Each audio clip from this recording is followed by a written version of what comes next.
Students, related to the concept of block coding is this concept of Hamming distance. Students, Hamming distance between two words of the same size is the number of differences that is there between the corresponding bits of these two words. Students, if we are comparing two words X and Y, then we represent this Hamming distance by an italic D and then within brackets X, comma, Y. Students, this Hamming distance, the concept of this Hamming distance is very important in error detection because the Hamming distance between the two words, that is actually telling us how many bits are corrupted between the two words that we are comparing. How do we find this Hamming distance? We actually do an exclusive OR operation between the two code words that we are given. And we'll see, for example, in this case, we have got two pairs of words. The first one is D, this is our X, and this is our Y. And in the first case, what we need to find is, we need to find the Hamming distance X, Y, which is equal to, in this case, the Hamming distance between 0, 0, 0, and 0, 1, 1. Students, you can see that the corresponding bits, this is the first difference, bit number 2.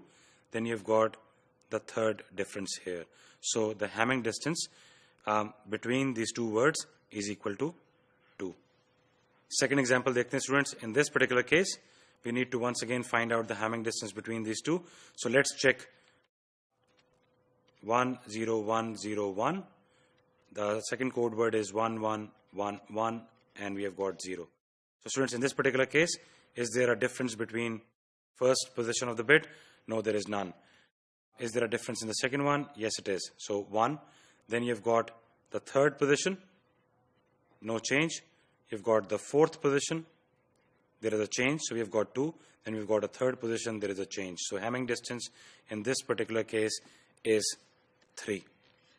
Now students, मैंने आपको बताया था कि the reason this Hamming distance is important is because the Hamming distance between the sent and the received code word, that tells us how many bits are corrupted.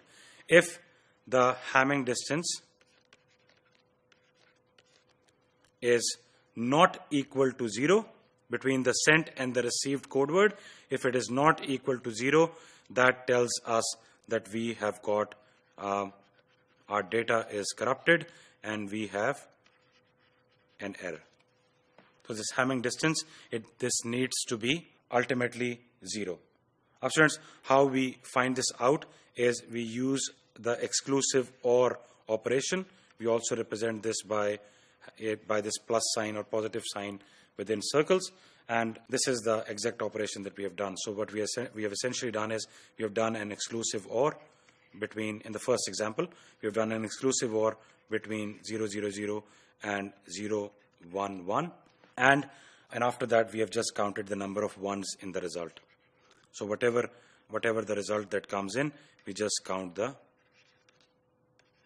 number of ones in the result, and that will give you the Hamming distance. In this particular example, this was